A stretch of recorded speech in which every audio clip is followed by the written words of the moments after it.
I'm not gonna lie. I believe, and y'all could check back in the records, but I'm one of the first people that was telling people R&B ain't dead. I'm talking about years ago. I'm talking about, I literally have it on my Instagram filmed in like 2014, 2015, 2016, something like that. Where I got my whole audience at my show saying R&B ain't dead. Yeah. That's when we had trap soul. Yeah. That's when you had real R&B artists really not wanting to wear the R&B jacket. As if it stunk. As if it was ugly, if it was dusty. I've always been an R&B soul artist. R&B ain't never been dead. And shout out to Puffy, the homie. He was one of the ones that said R&B was dead. And now he's making an R&B album. He made an R&B album. Right. I don't know, but I've been on this couch the whole time. One thing we got to remember. Welcome back, guys. Look. Welcome back to R&B. I've been here. I never left. I never planned on leaving. And I'm gonna look at this camera. And I ain't going nowhere. Can we talk? Oh, can we talk? Can we talk? R&B. What's up, guys? Thank you for tuning in to another episode. I apologize for interrupting really quick. I just wanted to talk to you guys about how much work it's taking us to contribute this incredible content for you guys. For all you R&B lovers that really enjoy these conversations from legends and new artists and just R&B contributors across the board, we would greatly appreciate if you just hit subscribe, like, and share this content. God bless you, and here's the episode. Yo, what's up? It's your boy Ian Vaughn, and I'm excited. Back in LA, and I got one of them ones with me. I got actually one of my favorite R&B singers, songwriters, just all around soulful guys of the business. Just a all around curator. You know what I mean? Thank you. Here today, I got my man BJ the Chicago Kid. Thank you for joining us, my guy. Thank you for having me. Welcome to the Can We Talk R&B podcast. Yes, sir. Yes, sir. Yeah. So Can We Talk R&B? I'm here. Let's do it. Come on.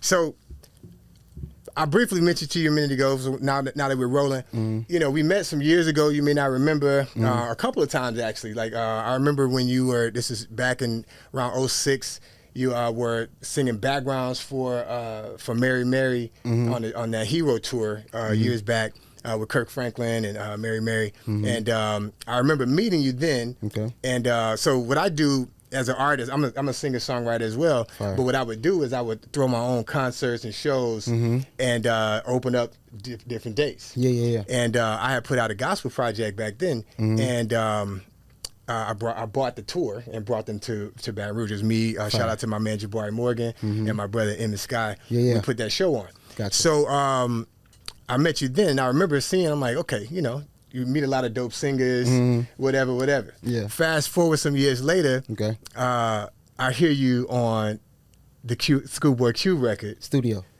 Yeah. Killing. Yeah. And I'm like, prior to seeing the video, I'm like, okay, I just, you know.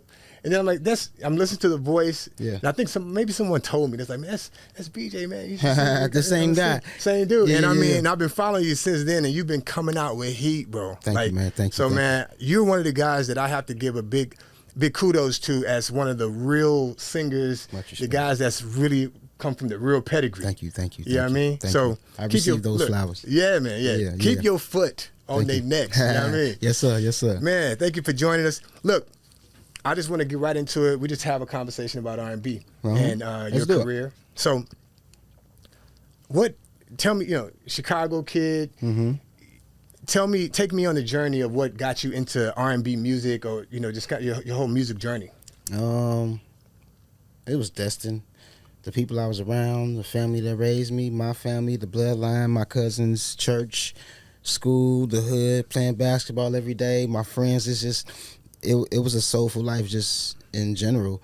A soulful upbringing. Music was always around, no matter what. So. I'm the youngest of 3 boys. All of us do music. You play any instruments? Drums. Yeah, that was my first love, drums. Okay. Yeah. So, what's the music scene like? I guess as an R&B soulful guy out of Chicago, what's that scene like growing up there? Just like any other place, but then not like any other place. You still got people that be clicked up. You still have the things that naturally come with it. But the most magical part is I think Chicago definitely has always birthed and raised some of the best musicians. No question. Even with other cities, some of the best musicians, you always got 1, 2, or 3 Chicago people in it. No question. The inspiration in that city, the hunger for that city to get better, the hunger in that city to get better. It's so competitive there. Yeah. In so many ways. Did you deal with like any of the wolves? Wolves are everywhere. Yeah, well, of course, they're everywhere. I'm a wolf myself, so Yeah. you gotta have teeth and claws to survive. Yeah, I'm a wolf myself. Yeah. So with that, you say you grew up. I guess it's always like in our community, it's always a balance. Like it's like you have church, you got the streets. I call it the cross in the corner. Yeah. Mm-hmm. Tell me about that. Like so, like how did you? I guess navigating your way through the streets, navigating your way through, the church and your inspirations in that.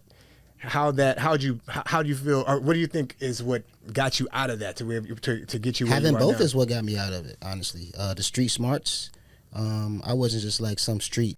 Like I wasn't like always on the corner. I had my days of hanging out with my homies that did everything you can imagine. Yeah. But I wasn't like just some street. But where we from, being with my friends and the way we was raised, we kind of all street. You know what I'm saying? I get it.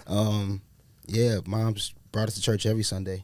Sometimes Friday night service, Wednesday night Bible class she would go to, Tuesday night choir rehearsal. It was always, church was always around. My granddad cooked for a church that was like a mega church back then before that word was a for the term. thing. Mm-hmm. Yeah. Church was just always around, man. I'm grateful for it always being around because those two pillars, the cross and the corner, is like the smarts of understanding how the corner is. It helps you survive. It's hard to survive something that you don't understand. It's kind of impossible. Yeah. So you got to kind of have a little bit of it in you to survive. Do you feel like your chops came from that? Like your vocal chops from church?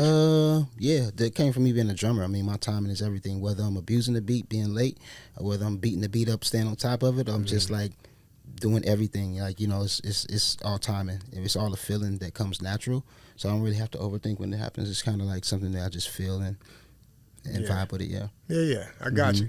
I know I'm a church kid as well, Respect. and to me, all of the greatest singers and specifically in soul music come out of the church in some way, form, or fashion.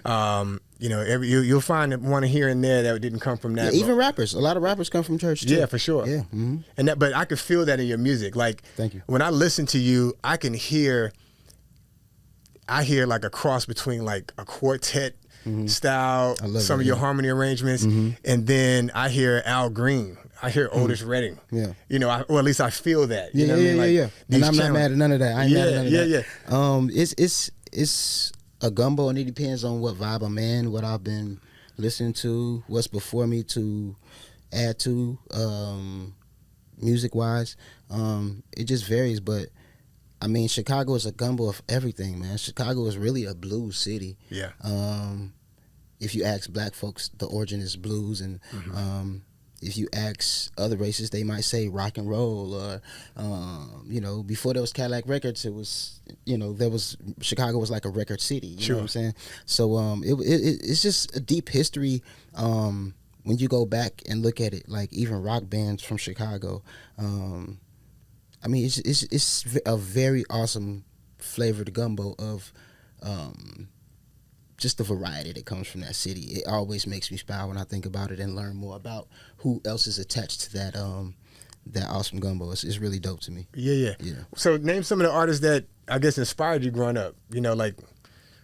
Again, like I said, I hear Al Green. I hear all these elements in your music. Like, it's a little bit of everything. I ain't gonna lie, no offense. I hate that question. I hate that question. Why is that? Because I feel like it's the question that you're gonna get in every interview from your first day of being an artist to the end. I think I like what you did when you told me what you heard from it. Yeah. Because honestly, bro, from the earliest stages of music, before I was even able to control the radio, it's just always been a very, very wide selection of things. So I'm gonna always miss somebody in that list of names. I get you. I'm gonna always miss somebody. It's very hard to like answer that, but that's the answer you will get like every that's the question you will get every interview. But it's like weird because It's so many. Yeah, it's too much. I got you. It's too much. It's I too guess much the to reason think why about. But I love who you gave me, like what you gave me and what you interpret. I think even musically, I think that's what makes it magical because you writing a song, you know what you meant. Yeah. But she can get it and have a whole different interpretation. That's It doesn't make her wrong. It doesn't make you wrong. I think the wings and the freeness and the place that it takes a listener to, I think that's what makes it so magical. Yeah. I think without that, it wouldn't be as potent. We'd still be thinking about our problems and our bills and everything else when the music is supposed to take us away. So I think it's so special to have that that journey that anybody can take their own road with the music that you created, even though you wrote it a certain kind of way. I love when it could be interpreted a different way. It makes me think about like, wow, I never thought about it like that. Yeah. So it almost make them like metaphors in a sense. Sure. Yeah. It makes it more unique, at least for the artists. From my side, I think it's really cool to hear what people how they see interpret it. and what they feel, who they hear, whether it's inspiration, whether it's what the song sound like. Sound like you do a little Prince or what it is, and I love both of those artists. They may say so. I'll be more or less liking to hear it these days, more or less than because I'm always miss somebody. That list so long, man. I hear you. That list is so.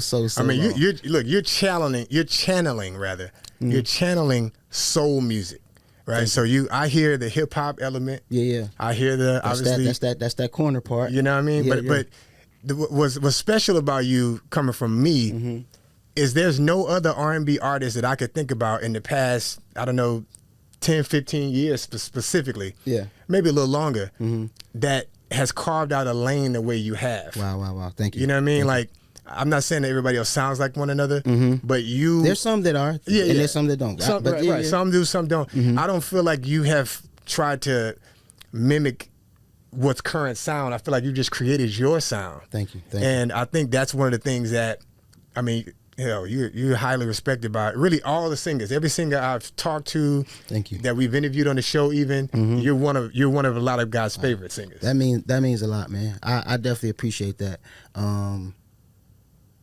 It means a lot. And this game and everything is very fast paced and things like that. So sometimes it's good to hear people what they with and who they. Excuse me. I'm like, yeah. You good. It's dope to hear what they and who they with and how they do. Because when we put the music out, man, the day you drop that song or that album, it get a set of wings, and those wings can go way further than you can ever imagine. For sure. And that's another beautiful part about it, man. Places you probably beginning to learn how to pronounce your music is being played there. Yes. I think that's pretty freaking cool. No, for sure. Yeah. One thing about, I guess, in terms of what you've been doing, all the dope, like all the legendary rappers, it seems you've gotten a record with. Obviously, Schoolboy Q, Kendrick.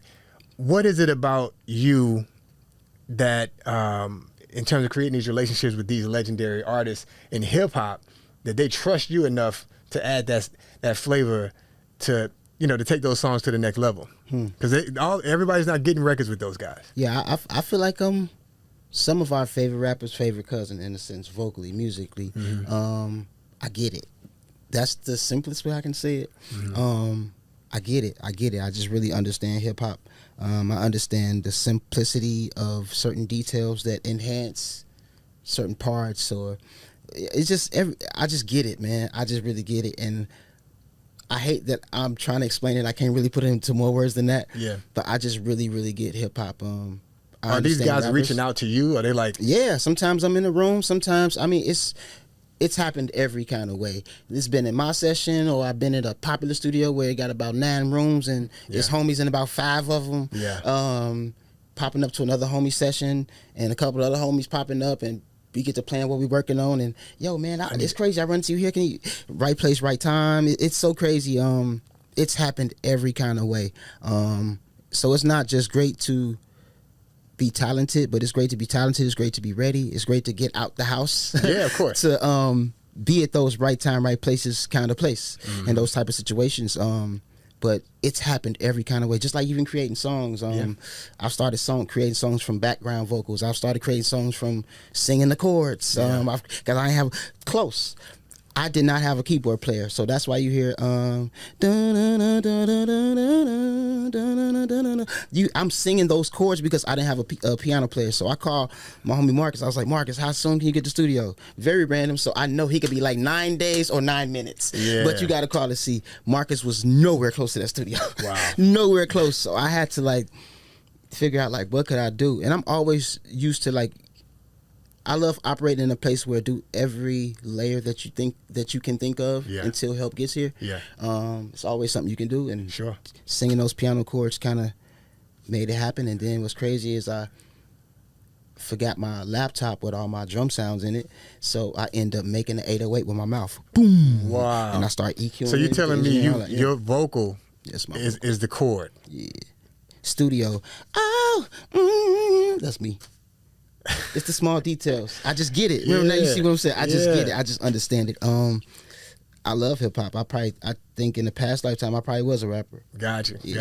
Well, I mean, you know, obviously we're married, R&B and hip hop. Yeah, in a lot very of much ways. so. Very much so. R&B being the cornerstone, one of the cornerstones of music in general. Yeah. And I'm happy. It's interesting that you just made that point. Then Bobby Brown with the "Don't Be Cruel" rap. Come on, man. Like he showed us, like it works. Absolutely. Gotcha. That's right. Yeah. That's right. I think about that.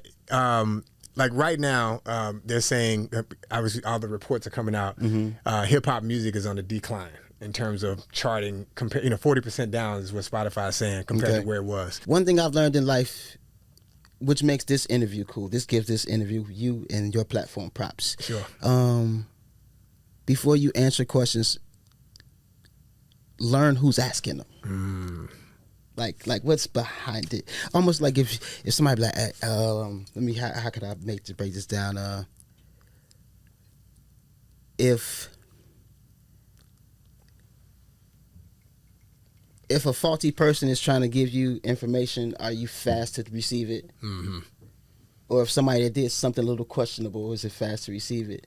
So it's not about just Spotify. So it's no offense to Spotify, let me correct that. It's really just the payment of how artists receive our payments via listening platforms. For sure. I think it could be way better. So I definitely apologize, Spotify. I actually love y'all. We have a beautiful relationship. Feel free to edit that if y'all want to. Well, but it's interesting. It's interesting. It's just the truth, and I hate that I kind of made it like that when you bought a Spotify, so it wasn't them in particular. But No, I got you. I think the way we're paid from our music via these playing platforms could be a lot better. Yeah. I mean, it's interesting you mentioned that, though. You've been in the game for a while. You remember what it was like when artists was getting paid, or at least seeing a lot more money from sales and so forth, from physical copies being sold. And now that we don't essentially buy It's a total anymore, different game. It's a totally different game. So it's kind of like we get caught up in this from a generation thing. From 2008, 2009 is when streaming like really took off. Yeah. And we could just be honest and say, like, the business has evolved. And just say it honestly in a fair way. Life happens. It evolves. I love evolution. I just think with evolution, there are tweaks that we must make to make evolution more righter, more dope, more sufficient and effective to those that are really doing the work. Yeah. If So there was those songs, there would be no Spotify. Well, if there was no songs, there would be no DJ. It's like everything has a flip side of the coin, and we both need each other. So I think it's why not sit down and try to come to a happy medium. For sure. Yeah. I completely agree with you.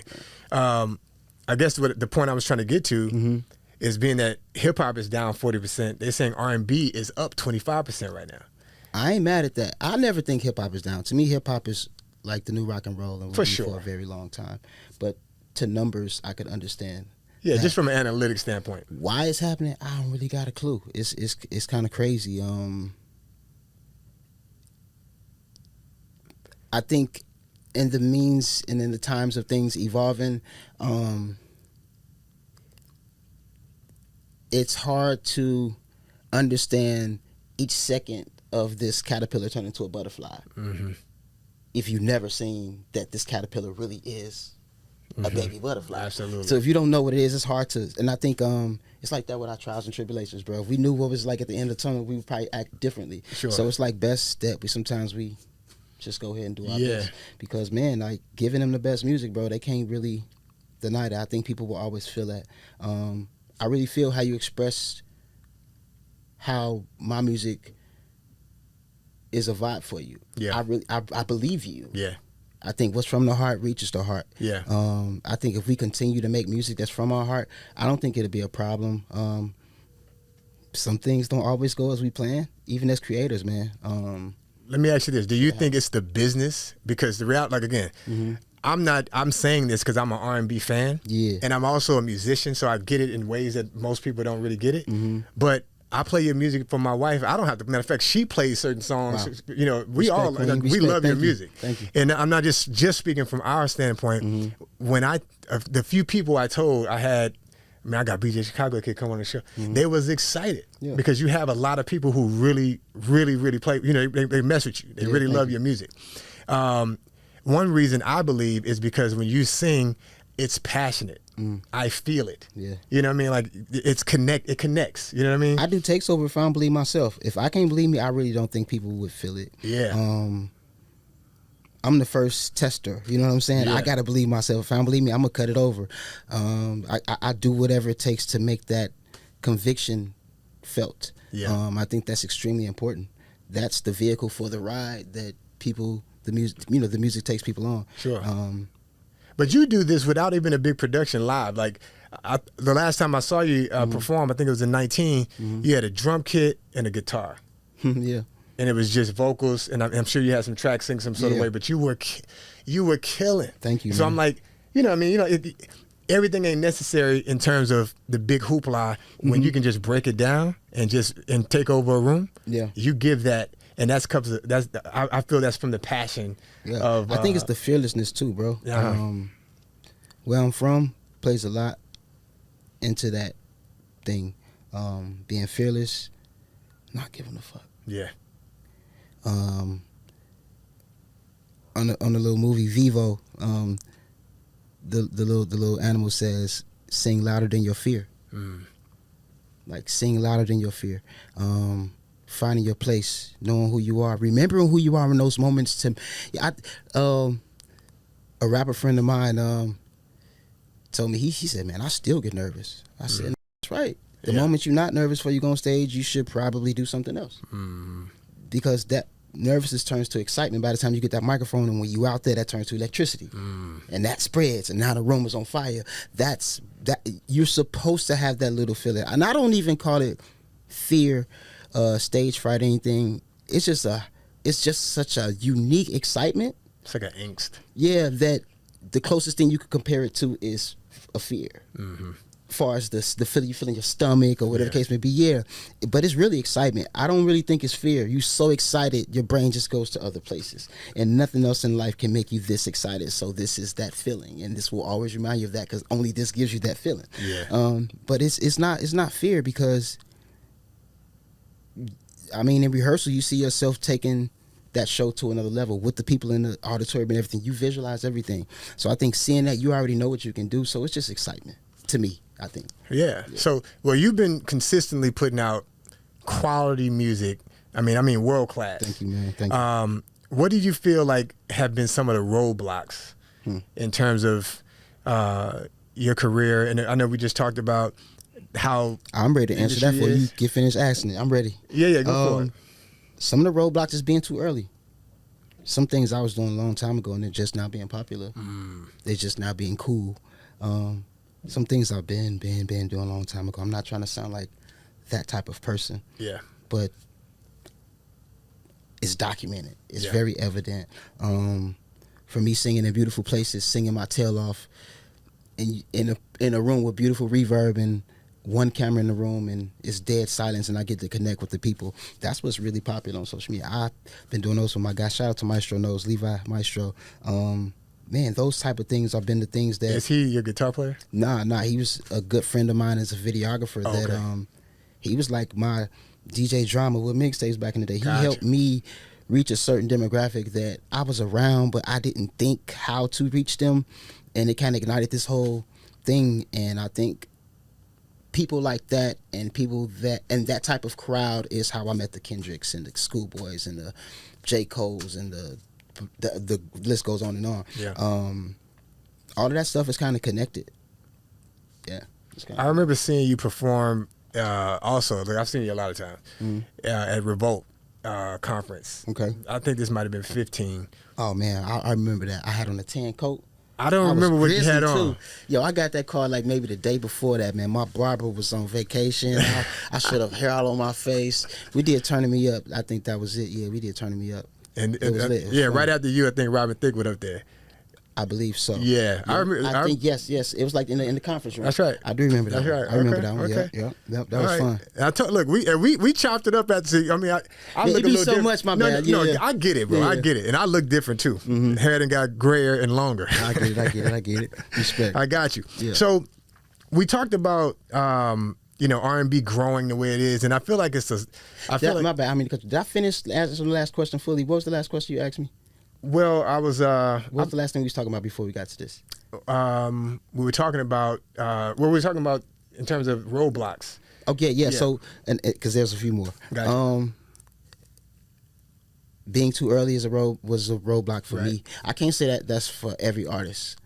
Some things were so soon, and now social media is what it is, and it hones that type of thing, and they go back and pull those up. But being too early is one of them. You can sing too good sometimes. That could be a roadblock. Yeah. Everybody don't understand all this musicality that we have in our head from all of this knowledge. Sometimes people simply want a happy birthday to you. No, not even putting vibrato in it. Just sometimes they want that. Sometimes the song calls for that. Over singing can be a roadblock. And I'm only speaking for myself. Yeah. I have to think that your heart's been broken in the game. You know what I'm saying? Because it's like, yeah, how much time we got? Come on, you know what I mean? Look, of course, I think. Give me a story. Of how I think what's love without at least one heartbreak? Yeah, for sure. I've had my heart broken in this game for sure. But it reminds you to not have your emotions in the business, but you're singing and writing about your emotions. Yeah. So there's a fine line. How to dance on that line. Sometimes we know, sometimes we don't know, bro. There is no pamphlet for this. Anybody that's wrote a book about this or written a book about this, that's their way of seeing it. But perspective is everything. Everybody's situation is different. Yeah, heartbreak has definitely been a roadblock. But what keeps you One motivated? of my roadblocks, somebody just stole both of my drives from my engineer. So all of the music that I've worked on for the past, let's just say, random number, 8 years. Wow. Sessions gone. Yeah. Wow. Yeah. I ain't go to the studio for a long time after that. I was depressed, bro. I can imagine. I'm not afraid to say it. I know the feeling. I was depressed. I was ripped up. And the day that I got the news, I had to be in front of cameras with another artist, so I couldn't even digest it. I had to grab that other mask and put it on it. Yeah. And be that person, you know what I'm saying? That's also part of the game. Yeah. It's not a complaint. Yeah. Sometimes in your day you could have more than one bump, you know what I'm saying? So yeah, dude, it's been amazing that I'm still sane, that I'm still like holding it together, because some of my best work yet has disappeared. Wow. Yeah. What do you think keeps you motivated? My family.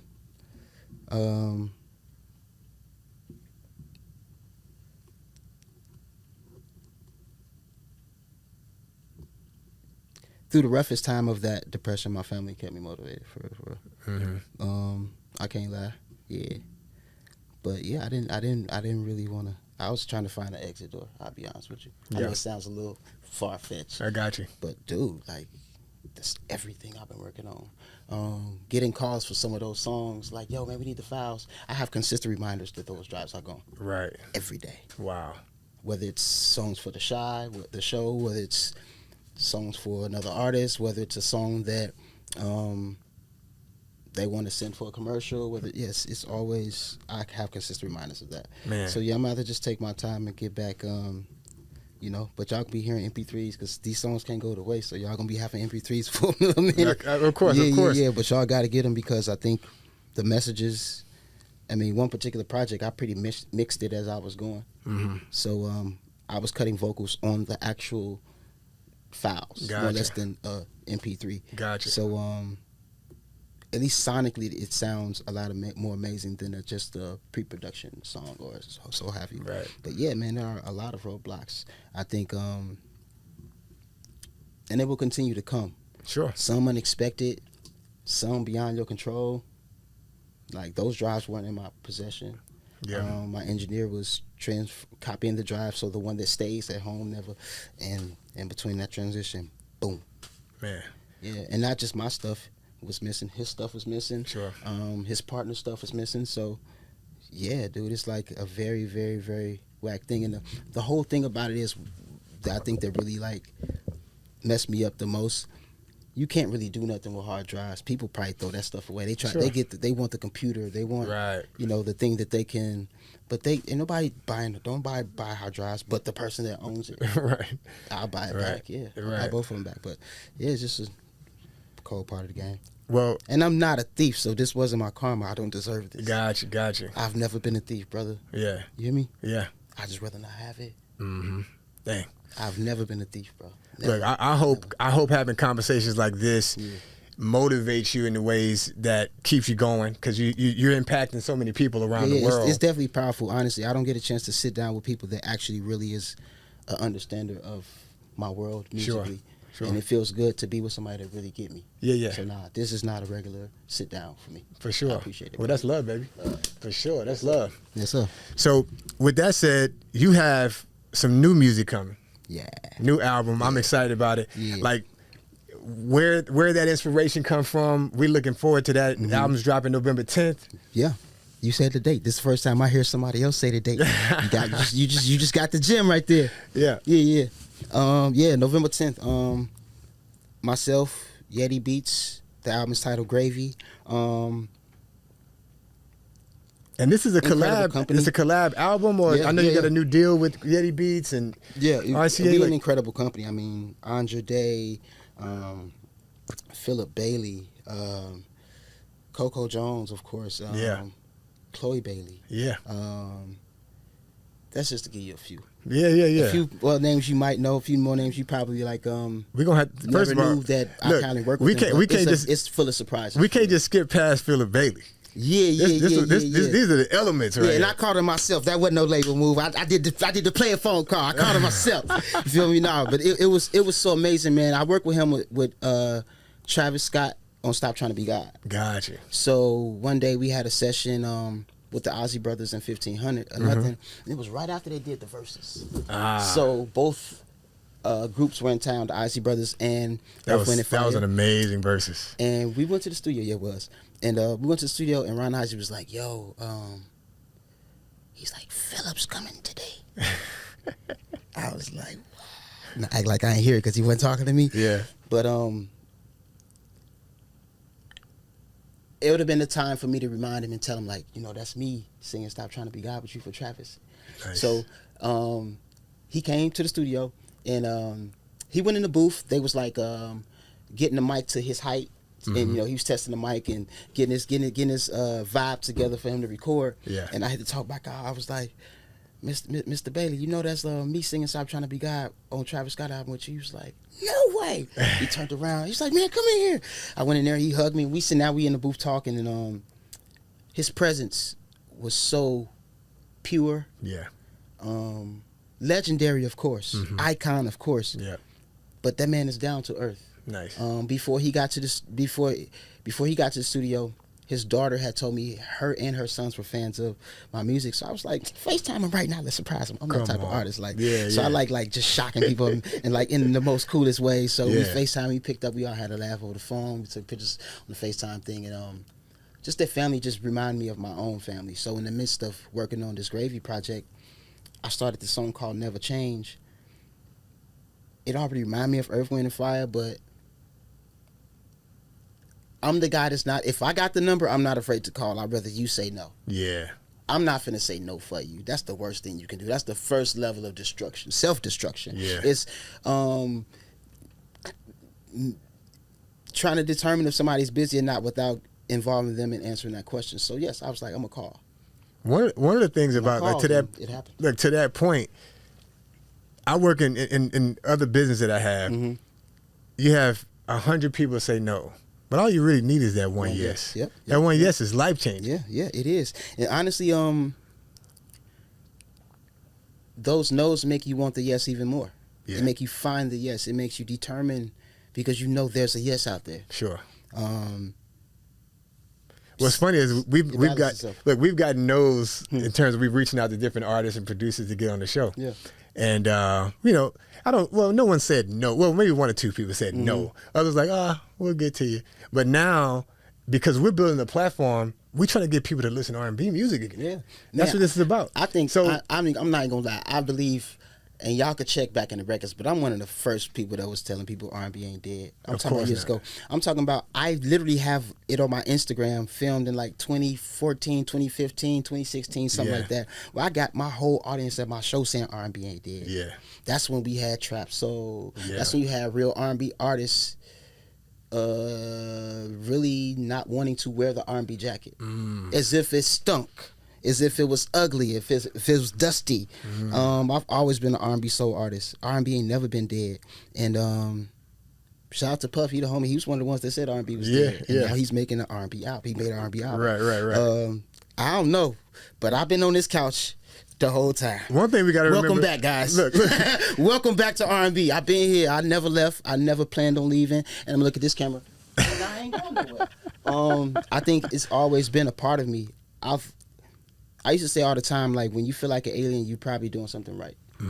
Because this is such a train cart connected world where people follow each other and they think what works for you works for them. Right. And that's not the case. We're so individuals, and I think the world could be way more colorful if everybody kind of tapped into their own individuality. But, when it's a business and Coca-Cola sell to 100 different stores, man, just go ahead and get your Coca-Cola from the place you like now, because the product doesn't change. That's right. But I like to be the change of product. You know what I'm saying? I like to be that other option, that other selection. I like to be that.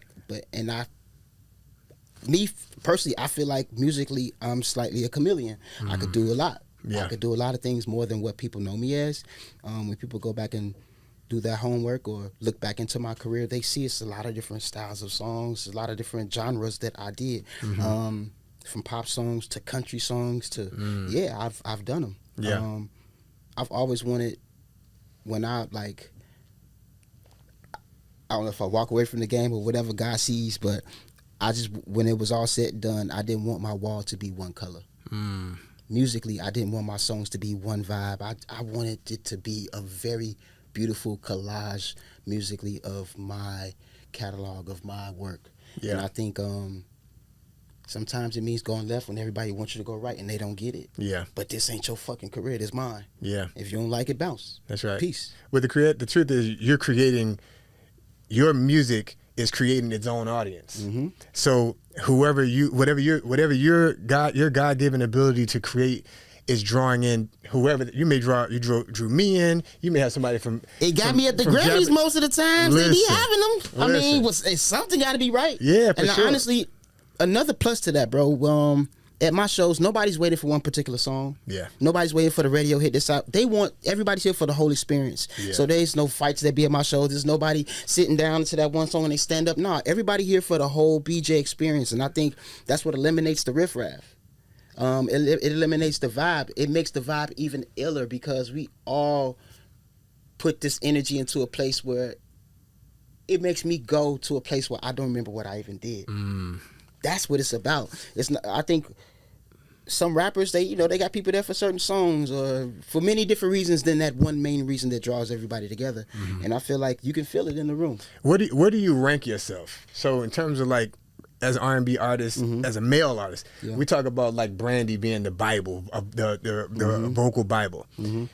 I think Brandy and Jazmine, no question. It's like the King James version and the Northern version of the Bible, but both is His word. Hold on. I like that. Both is His word. I like that. So you got the King James and the New Living. Yeah, Jazmine is her own beast, and I think yes, she's just as powerful. I think Brandy's more popular. Yeah. Brandy's style became more popular, but Jazmine's style is no question so impeccable. Yeah, she's one of my favorites all time. She's like one of my all-time favorites. Yeah. So, but speaking of that, I love that. I never heard that before. you have the King James, you got the New Living, you got so you got these two different versions of the Bible. Yeah, that's what it is. So in terms of male vocals, you know, do you rank do you sit around and rank yourself as a vocalist? Nah, I used to in my younger days. I used to get caught up in that, but I don't get caught up in that anymore. I'm comfortable with who I am. I'm gonna tell you right. I'm gonna tell you. I feel like some of the best singers, I know them personally. I don't gotta. They in my phone. Like yeah. So it ain't. I don't think we ever have to really, not you and I, but just in general. I don't like getting in them debates. I don't do them singing challenges. And I'm not saying it's like that's for those little guys. Yeah. I don't do that shit, bro. Yeah. What I'm finna. If I ran the Olympics, what the fuck I look like getting on your high school track running around that motherfucker for? That was the corner came out. I got you. My bad. Yeah, I said that, but it's for real. Like, people try to ask me to do it. Yeah. People on my team was like, yo, you see it or send it to you. You seen me sing a challenge? I know you asked me to do it. Yeah. I feel like. But like I said, it makes me feel like I gotta go back and play AAU ball again. Like it's a must, and I don't. It's not a must. You're like in your own. You're like AI. You're like D Rose. You're like. Thank you. You know what I'm saying? Like you're like one of the vocalists that stands on his own, and you can't do nothing but appreciate what you contribute to it. I wouldn't mind doing singing challenges of my music for other people to get involved with. Sure, but I don't like. Not like singing versus this person trying to see. Yeah, like a certain Instagram page may have everybody singing this one song. Yeah. I don't. That makes me feel weird a little bit. Gotcha. I do feel weird a little bit with that. All right, I want to switch gears a little bit. Okay, so I think we have a segment that we call the deep dive. All right. And you have a record that everybody loves. Okay. Called "Turning Me Up." Yeah. That record is just that. It's just that feel good. I'm a guitar. I don't want to call myself a guitar player. I play guitar. It's a difference. Yeah. Just like being a singer and a vocalist, two different things. Yeah. But anyway, I appreciate the guitar vibes, and it's just that. It's one of my favorite instruments. Man, that thing is so killer. Take me on a journey of like how that song come about. What inspired you to approach the song the way you did? We was in a half of a house. It wasn't even a studio. That joke sound like it was in the back of a house. Yeah, we was in a half of a house. Shout out to Day Day, shout out to J-Mo. We was at Day Day house, and at that time we was always watching documentaries or comedy specials on mute and making beats in that half a house. And Day Day started the drums, and J-Mo started the guitar. Like I really remember how it happened. And J-Mo picked up that bass, and it was over. That was just the music. That song didn't get recorded to probably a year and a half after that. Wow. I was at the studio in North Hollywood working on some stuff, and we all had just got to the studio. Everybody smoking, eating their food. It's like just getting here, getting in the vibe, trying to. And we was playing beats, and they played that beat, and I was like, "Yo, we gotta do this first. Yeah. Load this while y'all." Yeah. Loaded the song up. And I simply just wanted to write something that felt like offering. Man. That's what it was. I just wanted to write something that felt like offering time. That's what that joke of, man. I just wanted to write something that felt like offering time. And, collection plate. And people be like, what is the hook on Turning Me Up? The hook on Turning Me Up is, it's just the little bitty things you do. That's the hook. That it keeps on, that's the hook. And it's such in a weird place. Such a unpredictable, but it's not a popular structure in song. Sure. But that structure got us to the Grammys. Man. It's so crazy. You never know what, again, those wings that project get the day it come out, man, those wings are strong, bro. It's funny that I love that. It's felt like offering time. That song, when it comes on, it sounds to me like when you first walk into church, you're just getting there. And everybody's kind of like greeting each other. That's what that groove is to me. It's like I'm glad too much, ain't too little. Even being from church, bro, like with the sound, there is a fine line because nobody in R&B likes it to be churchy. Right. They don't mind the. Yeah. You want to feel you want to feel the spirit. But you don't want it to be. I know what you're saying. Or you just want the right elements of it. Uh-huh. And I think to know why you like something means you probably can make it. Like, to know what that one thing is, it's like, so that's what it is. It's like, to learn those things and those details. It kind of like, I learned from myself a lot. I learned from myself a whole lot, man. Sometimes they'd be like, I'd be working on a song and somebody be like, what song structure is this? I don't know, bro. I'm just doing what comes next, what feels naturally should be next. That's what we did with Turning Me Up, and it's one of my most famous songs today. Yeah. So in terms of the color, when you're producing a record, that's funny. What you just mentioned, it just landed with me. How do you translate that to the musician? Or like, you're like, I'm hearing this groove right here, and you like you mentioned earlier how you'll hum something on the track, or you'll even sing the chord. So how do you translate that? Is that how that? I guess y'all started with the bass line on Turning Me Up. Being with like-minded people. Yeah. A lot of times when you with the right people, you don't gotta talk much. Yeah. Because they get the vibe, and they also know how to enhance what's here. It's never stock. It immediately has flavor. It immediately is far beyond the most basic. I think being with the right people, you learn from them and you make incredible product with them. You can't beat that. Yeah. Okay, so let me get into a couple other hot take questions. In your opinion, what's the best decade for R&B music? 90s. Why? Why not? You had everybody from Joe to Donnell Jones, Dave Hollister, Jodeci, Jagged Edge. You had, I mean, the list goes on and on. Case. I mean, I could keep going. Yeah. Now, if there was a time machine, I'd go back to the 70s, though. Okay, come on. But the 90s, to me, of R&B's, and like, those records still live long right now. That's what all the rappers are sampling. That's right. I mean, man, remember the rappers in the 90s? The rappers in the 90s were sampling the 70s. Guys now are sampling the 90s. Yeah. So I think it's the 90s for me. Yeah, I agree. I mean, I always ask that question because I'm always on the fence between the 90s and the 70s. Yeah. Because it was so much. I mean, you had Next, you had all type of groups, man. Yeah. I mean, High Five. Come on. Troop. I mean, the list goes on and on. Yeah. What's crazy? What's the song? What was the song? Can you hear me? My phone, please. I hate it. I was watching something and an old High Five song came on. Oh, come on. And I heard the hook. I was like, I ain't heard this in years. Is it hard to get? I'm about to tell you, and it's gonna mess you up too. It was one of them ones, bro. And I'm happy I'm here on this R&B. Quality Time was one of my joints from High Five. It was one of them ones that had that hook. That hook was so infectious. I'm about to tell you, Never Should Have Let You Go. Come on, man.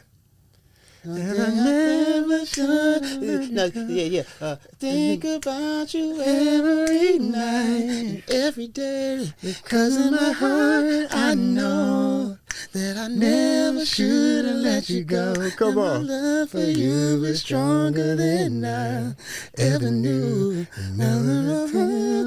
Oh my God, the chords when they split. Yeah, that was hard, dog. It was so. I mean. The production from Jimmy Jam and Terry Lewis. All day. I mean, it's so hard to not love the 90s R&B. Man. I mean, it's really, really, really, really, really, really. I mean, Prince, Michael Jackson, they were pop because they were popular, but they still made music for us. No question. Yeah, they still made music for us. They were pop because they were just popular. No that question. Music was black music. Yeah. I love that. All right. So when people rank R&B, right? Yeah. We go through these eras and we argue. I'm just reading this one, so this is one of the questions I want to ask. Man, now my brain is singing all these old songs in my head now. You got the old Jodeci. Yeah. Let us take our time. Boy, stop it, man. To tell you that real. Come on. A feeling that is right. A groove that you can feel. We know what you need. A little bit of Joda. Like, they put their name in the song. Come on, man. You know you got to be feeling yourself. You got to feel like you that. You put your name. Yes, like, bro, it's like Casey, come on. And then when they went to show you how to love, that harmony reminds me of church. Oh, no question. So even being in the studio, Missy with her 3-part harmony showed me how to use that church element in the studio. Tweet took it to another level. She sure did. Tweet added that quartet element and that rawness of who she is, but that same 3-part harmony structure. Yep. And between them two, I just call that the triad. Yeah, they taught me how to be fearless and master it within my craft of my everyday songs. If it's backgrounds, if it's the main part, if it's just the whoo, I took that from Missy, bro. I put that in 100 rap songs. And when I do it, no rapper knows that I did it in the other song. They just love it. Be like, yo, put that at the end again. They don't, but yes, that's pure Missy. And it's probably the same key in everything that she does it. You love me. Oh, man.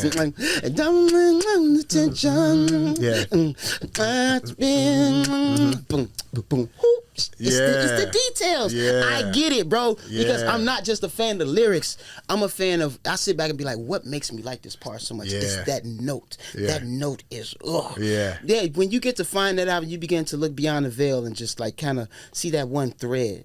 That one, to be able to, that's a talent, that's a gift. Well, I'm a musician again. Yeah. You hear the nuances that a lot of people feel. Yeah. You know what I mean? Like the audience, man, that's the joint. That's what makes everybody raise their hands. Man, you hear it and you appreciate it because you hear the note, that special note. Whether you know theory or not, you can tell it's their root of what made that chord special or made the song special. I love that. It's I think too it's about you being in your zone where you just you can't give a but you feel yourself so much. Where you feel like it's swaggy, it gets in that bag of how black people dress, how we express ourselves. Flavor. Even back in the day, okay, let's look at the pimps. They dress super flamboyant, the big hats, the baby blue, like but that in his vibe to wear that. You can't just wake up and put that on. Like you have to be in a place to wear something like that. Canary yellow suit. Yes. Musically, you got to be in your vibe. Wayne had to be in his vibe to always be like young moolah. That's his vibe, and he do it and now when he do it, that's how you know he's in his vibe. It's almost like the alarm. It's like the siren. Man, people have it all in their music, and it's just those things that remind us that we're in our bag, and it remind people that we're in our bag. You know what I'm saying? I love that, bro. I love that. You're getting excited. I love that because we're having a conversation. I get excited. Look, R&B makes me excited, man. I talk R&B the same way I talk about basketball. You know what I mean? Like I'm comparing all of that. Yeah. So there's another segment that I want to tap into. It's called the Respect the Pen Game. Okay. And what we do here is, I pick a song from a specific artist, and in this case, it's one of your records that I want to touch on because this is the one that made me a fan of your music. Respect. What song is that? Church. Wow. Bro, when I first heard that record, she wanted to drink, do drugs, and have sex tonight, but I got church in the morning. When I wrote that song, Nipsey was on the other side of that wall. Like this wall, like he was right on the other side of that wall. Wow. When we wrote that song, me and Buddy. Yep, Mike and Keys studio. Yep. Man, that's crazy. That's crazy. Yep. Those lyrics, again. I don't know why I said it. I'm about to say. To be totally honest, I still don't remember how I got to that. I was kind of playing, but I was for real. Yeah.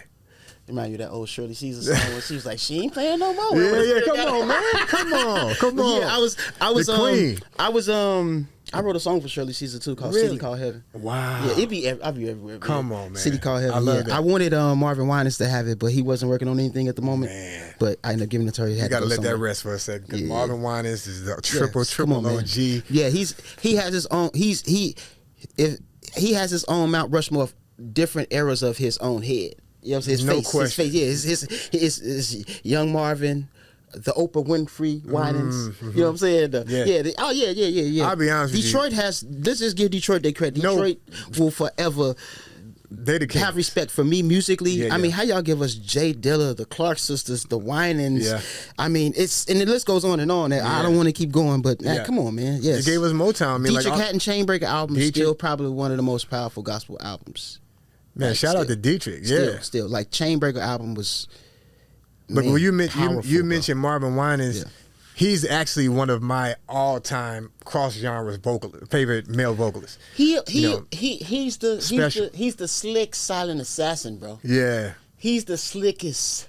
Oh, he's the slickest, Yeah. the calmest. Yeah, people talk Patience about. of Job. Come on, man. People talk. Singing-wise. Look, people talk. Man. Yeah, singing wise. He has patience, bro. Yeah. Now is the time. Like that's patience. That's Yeah. he got all the time in the world. Yeah. You about to get everybody listening to Marvin. He's the man, bro. Yeah, he is. He really is. People talk about Mario Winans, and I'm like, go check Cedar his daddy. Nah, but his album Mario Winans did was Crazy. Fire. Crazy. The R&B album he did was fire. Crazy. Fire. And in the 90s, you was getting stuff like that. Yeah. Man, yeah, I remember having that album, man. Shout out to Teddy Campbell. Teddy Campbell brought that CD to my house one day. My mom and dad and was barbecuing, and the whole time he was there, I kept listening to it. Like they went off, played basketball, went in the back. I kept listening to that CD. Yeah. Yeah, because it was just a vibe, and to know that he was one of us. Yeah. A musician. Yep. A vocalist. Yep. Had the balls to get out there and sing about his experience, his voice, like be out there to be judged. Like people don't know when you decide to be an artist, you say, "Okay, y'all judge me." That's right. What's up? Judge me. You being vulnerable. Yeah, you are so vulnerable, and Yeah. I think it was beautiful to see that from a musician that I know. Like I used to hear him playing on the Marvin Winans church albums, playing drums, and then understanding he's producing with Puff, and then he got his own. Yeah, I was like, yo, this is a pretty awesome example of what could happen. Yeah. And man, I was just a kid, man. So shout out to Skeeter, man. That's what Yeah. Skeeter. I know. Trust me, I know it. That's what I've actually worked with Mike. Yeah. Little cousin and Chip family, Dixon. bro. Shout out to Chip. Talented These are my family. guys from like Ismailani, Yeah, Detroit. so you know about that real Detroit, bro. Yeah, I know it. Yeah. 7 Mile on Livernois, just be everywhere. I got look. Yeah. I've sang at all of the churches. I've been to Straight Gate, all of them, from Yeah, Pontiac yeah. all the way to Detroit. Yeah, So you big get it. shout out. But without you telling me though, I could feel that in you, bro. I could feel like your vibe is. I'm happy I'm here doing this, man. It's pretty dope. Man, I'm so happy to have you. That's what's up, man. We gonna have to connect because I'm like, No, for sure. I've been listening. Look, I've been diving back into. I could definitely listen to your last album, and listening to the new single, and excited about the new album. You got me wanting to make a new album, bro. Stop It's stuff I think people slept on. I got a song called 6 Months that I think is probably one of the most beautiful songs I probably ever read in my life. 6 Months is about meeting somebody because everything's perfect in the beginning, right? Yeah. You don't know his feet stink sometimes, you know. He don't know you can't cook because y'all go out to eat all the time. It's dates, right? Just everything is beautiful in the beginning. No, I don't be tripping over stuff like that. I'm very secure. Then she see your ex-girlfriend and be like, there go your girl. Yeah, so it's just like all that, right? But 6 months from now, can you remember that I really still love you? Like when it ain't this dope. Like remember to like spare me a little. I want to spare you a little if you want to be here. 6 months is like the song you play now was like a time capsule that you would save for that 6 month period after you've been with somebody you listen to. You like, yo, this is crazy. I love that. It's one of the most beautiful songs I've ever written. Ain't no crazy drums and anything like that, but I dare somebody to listen to it one time. I bet you have to listen to it again. Come on. Yeah, it's some amazing records that Come on, family, add 6 months to the playlist. You know what I'm saying? 6 months. I think it was a sleeper for sure. Yeah. One of the most beautiful songs I've ever written. You got a lot of those. You got a lot of sleepers, bro. I think I used to say it a lot. I still feel that way.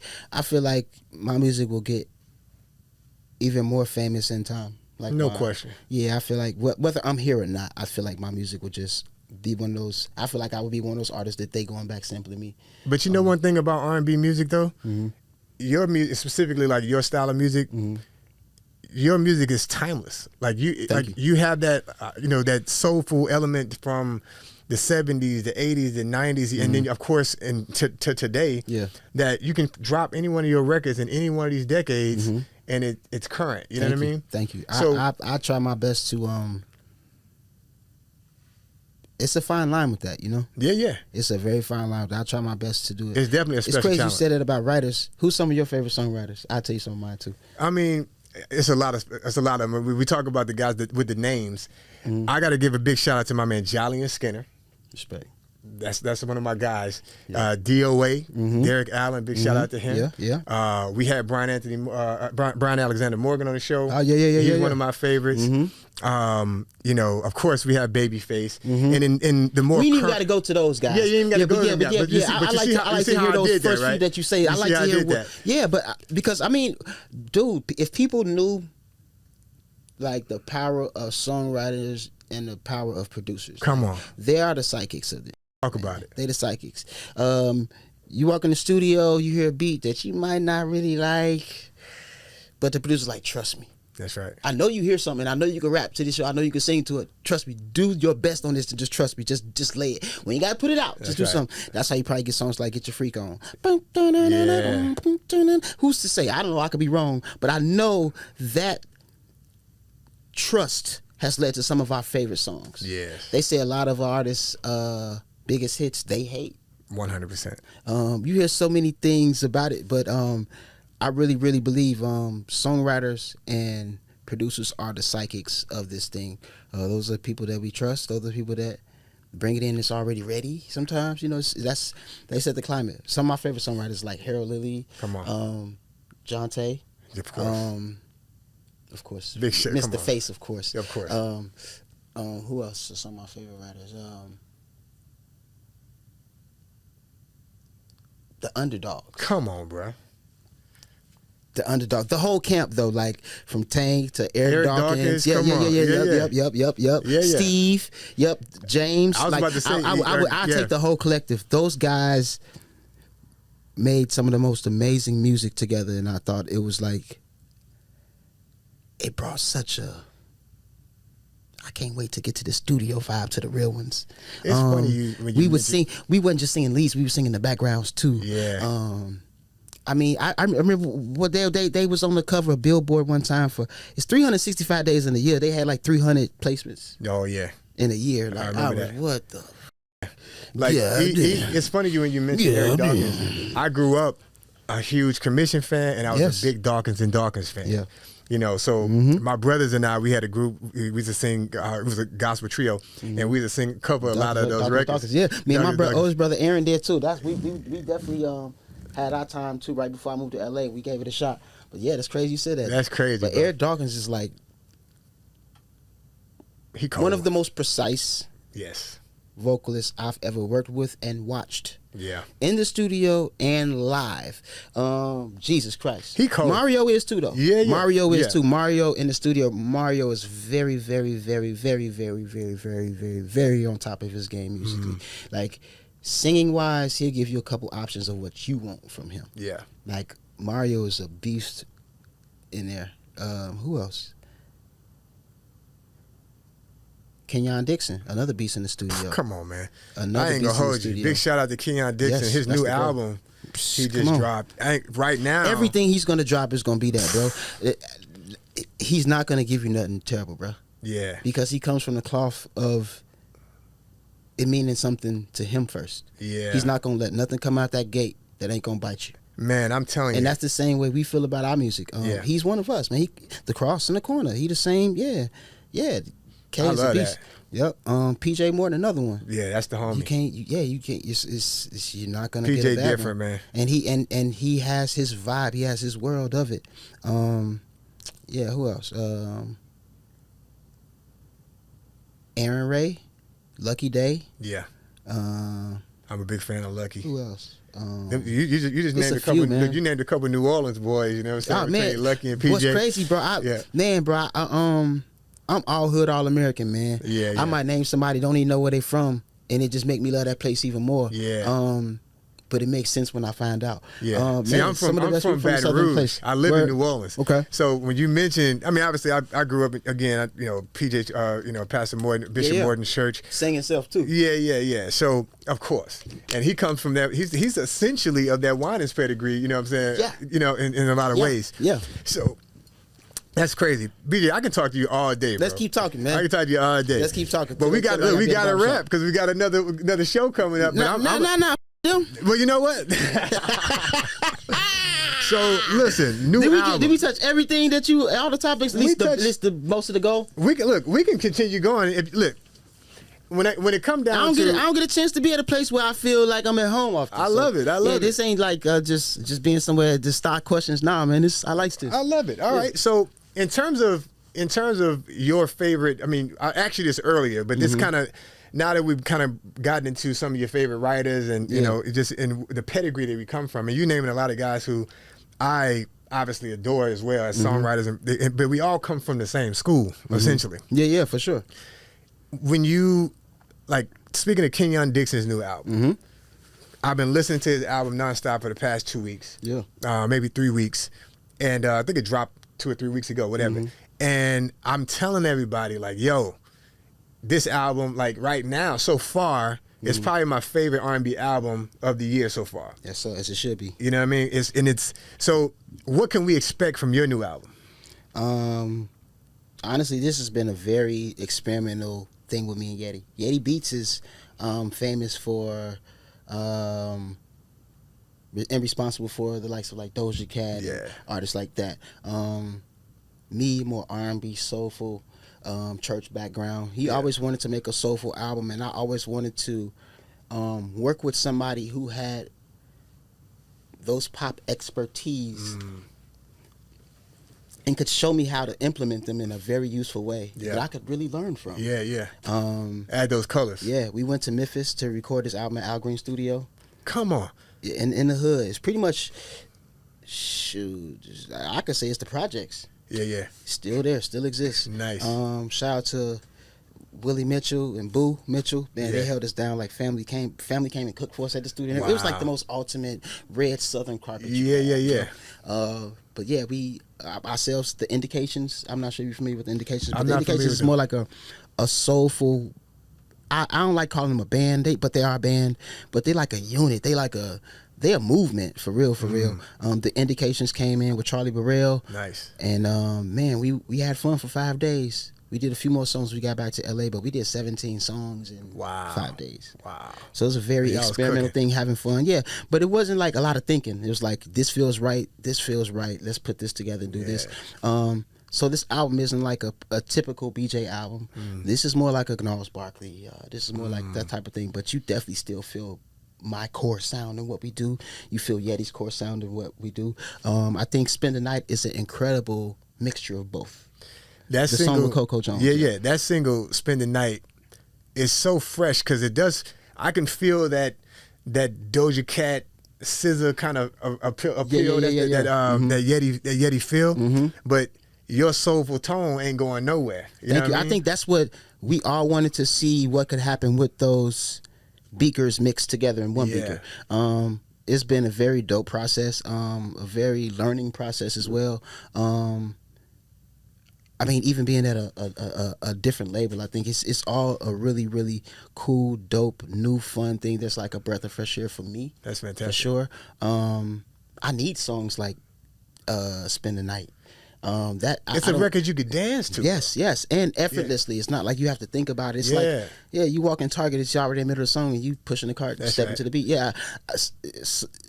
I think it helps add to that wall I was telling you about, that collage I was telling you about. It add a little color in this corner that seems like it's nothing up there. I think at the end of the day is what I'm more or less always building for. It's never for today. Yeah. I'm excited about it. I can't wait to hear it. Thank you, man. In terms of this year, well, in the last few years, we've had a lot of R&B guys contribute. I forgot to tell you, we got Raphael Sadiq on there too. Come on, bro. Yeah, we got Sadiq on there. It's some. I can't keep telling you all the features, but yes, we having a lot of fun on that, bro. It's a lot. Even I'm trying to catch the 2020 tour. I'm too busy. I can't catch one of the dates, bro. And it came out of nowhere. And I ain't gonna lie, I went to Ray's studio not too long ago. Maybe. Well, it ain't important how long ago it was, but I heard some of the stuff on the new Tony album. Bro. Wow. That's all I can say. I'm not saying nothing because I don't want to get in trouble, and I want them to let me back in the studio one day. Come on. But oh my God, bro. They one of my favorites. Oh my God, bro. My band I used to be with, we were called Us Three. We were like a new school Tony at the time. Oh, and Ray is one of the best storytellers, bro. I've never met him. He got all the gems. I already know it. He got all the gems. I already know it. I can't wait to meet him. I've never met him. I know it's gonna happen. When you do, just ask him this. Say, BJ didn't tell me this story, but he wants you to tell me what's the real story of how does it feel happen. Come on. Got you. Bro. Wow. Noted. Wow. Even when you hear it and you hear the intro, the bloom, bloom, the first hit, bloom, that was Automatic. a mistake. Oh, really? How it ended, how the song is called Untitled. All that is a part of the story, and this story is so phenomenal. But as creators, it teaches us how to relax. In case y'all don't know who we're talking about D'Angelo, How Does It Feel? Yeah, D'Angelo, How Does It Feel? Produced by him and Raphael Sadiq. And when I heard the story defined everything that you hear in that song, the album in itself, but that song, when he tell you what it is that you're hearing, this is that. The ending, we called it Untitled because that's what the DAT said. When they loaded it up, it was called Untitled with a number. So they just kept that. It's like you know what? I understand some stuff that. just tell you, just chill out and relax. Because you ain't always got to reach. The best thing for you is probably just right here, but you so used to reaching up here all the time, and it's right here. That's a nugget. And it's so many gems in that one song story. Yeah. It's like, wow. But it reminds you, man, the song gonna come from 90 different ways, man. You just gotta be, they created 100,000 ways, man. You just gotta be ready. You don't know how it's gonna come today. But the way that came about, I was like, wow. That's crazy, bro. Man. Yeah. Yo, BJ, bro, it's been an absolute pleasure, my guy. Honor, bro. Love. Well, come in. Look, we're gonna have to keep this relationship going. We're gonna keep it going. For sure. I ran into a real one today. Yeah. And look, this is a continued conversation. So we speaking R&B. Can we talk R&B? Yeah. And Kenyon, bring your butt over here, man. Come kick it with your player partner, man. Come on. He got a special seat for you, man. Come on and talk R&B with him, man. Look, we in LA for a few days, so Kenyon, we might be able to slide you in if you. Yeah, that's my partner, man. Yeah. Come on, rock with him, man. Yeah. You want to be here, man. Like-minded people. Feel like home. That's what's up, man. Look, thank you guys for tuning in for another episode. Yeah. Can we talk R&B? Peace out. Yeah. We should call that part 1, man. We're going to have to finish this. Hey, bro. Hey. Can we talk?